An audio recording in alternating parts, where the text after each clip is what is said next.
porte du désert, avec son fort en majesté, Jodhpur incarne toute la splendeur des villes du Rajasthan, la terre des rois dans le nord-ouest de l'Inde. Fondée au XVe siècle, la cité mythique est aussi surnommée la Ville Bleue en raison des nombreuses maisons qui en arborent fièrement la couleur. Un camailleux d'azur et un dédale de ruelles dans lequel vit Rishabh Joshi. Allez, c'est parti, on y va. Sa famille vit ici depuis 3 générations. Et comme tous les ans à l'approche de l'hiver, il est chargé de repeindre leur maison. C'est une vieille tradition ici. Tout le monde peint ses maisons en bleu. Alors je fais pareil. À l'origine, ce sont les brahmanes, qui constituent la caste la plus élevée en Inde, qui ont commencé les premiers à enduire leurs murs de cette couleur pour se distinguer des autres communautés. En peignant leurs murs en bleu, les brahmanes rendaient leurs maisons reconnaissables. Le roi pouvait ainsi les identifier depuis sa forteresse, voir où ils vivaient et où il pouvait les trouver. Cette forteresse, édifiée en 1459, se dresse sur un gigantesque rocher. Ancienne demeure des Maharajas de Jodhpur, elle s'étend sur 400 mètres de long. Un palais gigantesque, aux nombreuses cours intérieures et aux façades superbement sculptées.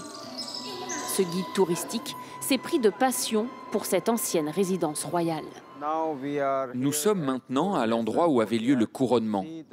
Vous voyez ce siège en marbre? C'est ici que s'asseyait le roi. La cérémonie se tenait dans cette cour, mais seuls les hommes pouvaient y assister. Les femmes, elles, devaient cacher leur visage. Alors, elles regardaient depuis les balcons là-haut. Du haut de ses 135 mètres, cette citadelle constitue l'un des plus beaux systèmes de défense du Rajasthan et a même servi de décor à l'une des scènes d'un film de Batman. Dans le film, l'acteur sort d'un puits qui a été créé spécialement pour le tournage.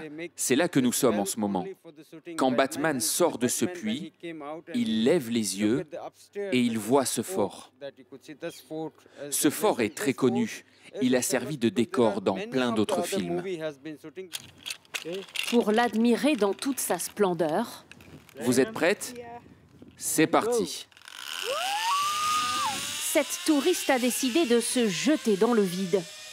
À 20 mètres au-dessus du sol, des tyroliennes emmènent les courageux au travers de ces remparts vertigineux. Cet ingénieur en informatique, originaire du sud du pays, rêvait de se lancer pour découvrir un panorama grandiose. La vue du fort est géniale depuis la tyrolienne. On voit aussi des lacs, la ville bleue. C'était vraiment super. Symbole vivant d'un glorieux passé, Jodhpur abrite en fait 2 palais. Dès 1929, les Maharajas de la ville ont abandonné le fort pour s'établir ici. Aujourd'hui, bien qu'il n'ait plus aucun pouvoir, ils y vivent toujours. Mais une partie du bâtiment a été transformée en hôtel de luxe. Bienvenue au palais, c'est un plaisir de vous accueillir. Tout de marbre et de grès rose, il témoigne de l'opulence que souhaitaient afficher les anciens rois du Rajasthan. Nous sommes maintenant dans la plus belle partie du palais que nous appelons le dôme central. C'est ici que le Maharaja accueillait les invités. Lorsqu'ils arrivaient, ils se disaient « Waouh, c'est tellement beau !» Majestueuse cité bleue du désert, la mythique Jodhpur s'accorde toujours aux couleurs vives du ciel du Rajasthan.